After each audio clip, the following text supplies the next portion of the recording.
guys, it's Stefan, and I'm here with Pierre, who actually won the 1 million jackpot. Yeah, hello Stefan, how are you doing? I'm doing very good. What about you? So Oh, quite well. nice.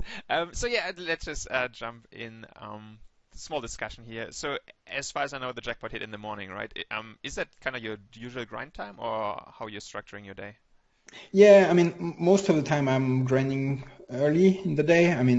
Like two sessions during the morning or something like that. I like it's easier for me and pretty cool to be focused. I think that's where I'm playing my best poker. So yeah.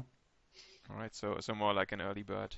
But yeah, I guess at least from what I know, you probably play a lot in evenings as well, or at least a good amount. And actually, I want to say one thing, how much actually I admire your consistency. Like I just remember these days when I know that you were on holiday and you just came back and the fucking same day you still played in the evening poker.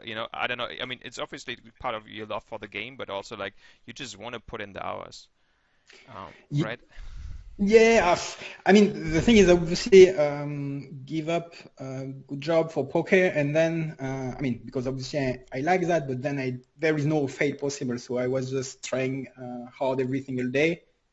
And yeah, then it's just a matter of investing the hours, and I also enjoy it. So it's not as tough as you can imagine, I guess. Yeah, true, true. But I mean, it's just amazing. Like like someone running as much as you, I mean, you kind of deserve it to some degree as well to hit that shit. So that's great. So actually, so basically the jackpot hit when you were playing Nitros. You obviously play Nitros for quite some time now. When did you start playing them? Well, I just thought at the very beginning when I introduced the games, it was really cool because with BB we had opportunity actually to just test the game. It was not 100% sure that the game were beatable, even though it looks quite promising. Still, was really good to have opportunity to just test from the beginning. And since then, I think yeah, I played a lot Nitros, even more lately. But yeah, we never really stopped, and yeah, that's how we had the opportunity. So for sure, was really good. Nice. So you kind of how many games you played so far? To be honest, Nitros exactly, I don't exactly know the number. For overall spin and go, since I started in 2016, it's more than 300K now. So So yeah, quite a bit. I guess yeah. So basically we're due to hit one, right? So after every 250k games, you're supposed to hit the million once, or at least the 10k. So good timing, I guess. Yeah, it's obviously we don't really hope. We always hope to hit the jackpot at some point, but after you play it so much, you just don't really think about it. And if it comes, it's good. If not, whatever, just continue and your turn will come. Obviously, I was super happy that I hit, but yeah, I think the point is just creating your chance by uh, playing as much as you can, kinda, and yeah, it happens. So the story is and good. All right, nice. So yeah, I guess let's just jump into the 10 hands that probably changed your life at least to some degree. Let's have a look. All right, so yeah, first one. So basically, yeah, I didn't know the opponent much. Jim is someone I played a bit already, not no big insight, but some that maybe we'll see after that might be useful. Antoine, not someone I know. Honestly, I don't think I remember the name before the game. So yeah, just probably not a frequent player. First hand is just named. Checking back with 10-3 diamond. See betting all in, which obviously something to notice. I assume when you're in this game, you want to grab every single info. Obviously there is no decision with this hand, but good to see that he's playing this way because on this kind of structure, then you can already know that this opponent is probably not a regular. No point making this kind of play. So yeah, Exactly. just stop me obviously as soon as. No, I mean I think you explained everything properly. No, no, no more questions. Let's All right, continue. awesome. Yeah, the hand is a bit basic, so. Okay, next hand, yeah, just between the two of them, but yeah, nothing special, just Actually, just a small thing to see that obviously he's limping here button as yeah, well. yeah, So I mean yeah, clear. I mean there's no question about it. Like he's making a lot of mistakes. exactly. Next one again, just open folding, the hand is dead. Next one, probably one of the main hand in this game. So it's just min raising with 7 deuce suited. We have 7-8. We just defend as a standard here. And comes these boards, and our opponent is jamming here. Obviously, in a standard game, it's like a no-brainer. You clearly don't even think about it. In this one, it was slightly different. The good thing was just the fact that we have seen that first hand he did that already.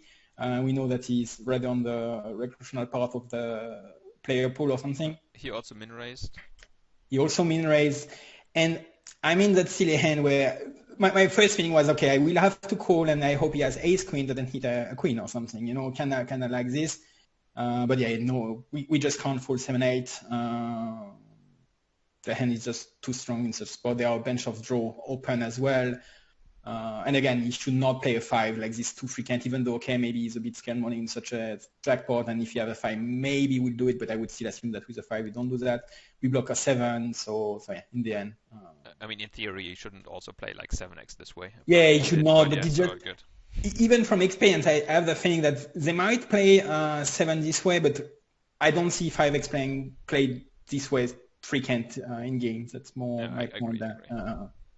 So yeah, calling here, and obviously when you call here and you see 7 deuce, you're rather happy, because at least it's super unlikely that you lose this spot now, and yeah, even better because we run hearts instead of just splitting, which is gonna be the main whatever. Outcome, I guess, yeah. Exactly. We just double up this one, so we are really sick good in such a game to to run a bit hot as well. So yeah, sad for hunt one, but yeah, we take it pretty good. Next one, it goes all in. Here I think I have to complete with this hand. Obviously we don't really want to re-jam here at 10 BB. It's still close, but I think better king x we can. King 3 is a bit borderline-ish. Yeah. I think absolutely no need to rejam. Also, like, obviously we're happy if we just kind of eliminate the Antron. Yeah, so, exactly, and we're also super happy to just see the flop. Obviously here Jimmy have a clear jam with this hand, but doesn't matter. We managed to see the flop, and then the hand was there's no room to bet anything, right? Like we would kind of bluff in like a pot with like nothing basically. Yeah, and we even have the king high, so even less reason to do it. So yeah, just go to the showdown with this. Antoine gets his 120 chips back and play a bit more. Standard hand that we fold bot on next one. Oh, sorry. What happened? Yeah, they just get it in, and this time is out. So we just start the head up there with slight chips lead, not so many. Starting with 10 deuce. Actually, this hand is interesting because that's where I had not many reads about this opponent, but at least he was rather aggressive in general, and that's probably where I just decided to limb this one, where I think we could just argue about just min raising the first one here already. Yeah, especially usually in higher multipliers, I think just min raising there should be a standard. But I agree with him. It seems just fine to just limp here because yeah, I mean he will also call quite a lot, I think. So the full equity is not even that good. But yeah, generally speaking, I like it, and bigger multipliers for sure, or in general as well. With him, I'm fine limping. Yeah, exactly. Standard jump for him this time is just doing it. Obviously we have a fold. Next hand, Jack 7, also one of the interesting hand in this game. Is limping, we are checking back with this hand. Ace 5-3, a board that he decided to just check back. Obviously he has a hand that kind of makes sense here, but that's something good to understand in game, because I assume that here, again, just me, my assumption, and obviously I'm sometimes a bit, I'm cutting some corners with assumption, but basically when I see the check back here on such a multiplayer, on such a board, I remove a bunch of ace-x in his range. And also I would assume that even some 5x he would just bet frequently, even some 3x we could assume that he would just bet some of them as well, for the fact that the pair is low, vulnerable, blah, blah, blah. And the last point about this hand was that this opponent was just not playing 100% VPIP so far, and obviously on such a board it's something that is impactful, because now when the 4 hit on the turn, it doesn't have so many deuce x, for example, and even 3x, 5x, 4x, that's still low cards, and he's not necessarily playing I mean, I don't know, but I would assume that if he has Jack 3 off pre, maybe sometimes he's just open folding. So in terms of low pairs, he didn't have all of these combos. I mean, he might not have every combos. And then obviously with this hand here, I think we have a good probe because, I mean, first, we don't really have showdown value. We have two overs to the 5 still, assuming that it doesn't have ace-x too frankly. And we also have the extra equity in case the 6 hits or something. So yeah, definitely a hand that I want to probe here. No point doing a big sizing. Just half pot is just cool. It's defending with king 6, which obviously make a lot of sense, all good. 8 on the river. And yeah, I mean, we have Jack 5 here as well, right? Because the flush hits, which he basically never has. Yeah, that's also something I mean, on such a game, I would assume that he will rarely check back again, same flush draw. I mean, that's just my assumption about this kind of jackpots where, in general, I feel most of the players tend to fast play a bit too much. And on such a game, I would assume they just do it even more. Again, maybe I'm wrong. It's not like we have a 6 sample to make this kind of assumption. But that's how I would just perceive it. No, but I'm certainly with you here. Like with this assumption, that just a good. Makes a lot of sense.